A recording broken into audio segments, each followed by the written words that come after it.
started meditating when I moved down here, doing other kinds of meditation. And then I listened to Catching the Big Fish. And then Michael Cera reached out and said, hey, I think I'm going to do this TM intro. Do you want to go? I'm like, man, I've been feeling pushed toward this. Yeah, let's go. And we went through the program. One of his teachers said, hey, David heard that there are some actors that went through the program and he'd like to invite you out to his house to meditate. Man, we went out to his concrete mansion. It's the one that Bill Pullman's in Lost Highway. And then we were in his art, and I couldn't believe I was sitting there with the greatest man. And then I just immediately said to him, like, David, I'm from Spokane. He went, oh my gosh, you're from Spokane. I can still smell those Ponderosa pines and hear those Air Force planes from Fairchild overhead. That is terrific. And then he just very sweetly walked us through the benefits of meditation, how much it benefited him. And then this will play up later where I could tell he was immediately focused on Michael. And I realize now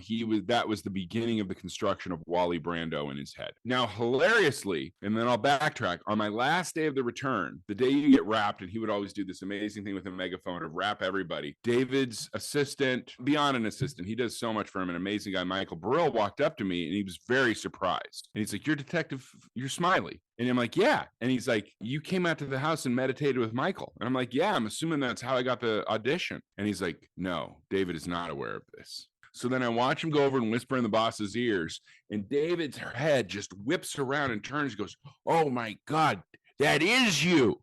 Come here. And then I walked over, he's like, I can't believe it. That is you. He didn't connect when he saw my audition that I'd been out to his house, just because he meets so many people. And also, I think he was formulating Wally Brando. So then he's like, are you still doing TM? Oh, fantastic. Wow. Because what had happened, I got the audition. It was called Rancho Rosa, and it was top secret. And I immediately just freaked out. This is Twin Peaks.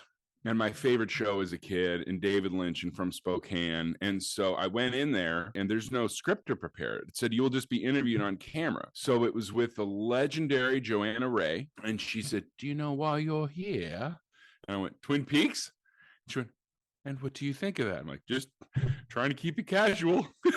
And this giggle blurted out, and thank God it did, because you can actually see on the extra scenes on the DVD, the wonderful Jason S. was following Lynch around recording. You can see the moment he decides to hire me. He's going like this, furrowing his brow, and something's getting to him. He goes, could there be 3 detectives? And thank God, Sabrina Sutherland and Mark Frost both immediately said yes. He goes, okay, I want to hire that big guy with that laugh. So if I don't giggle in that audition, we might not be sitting here, friend.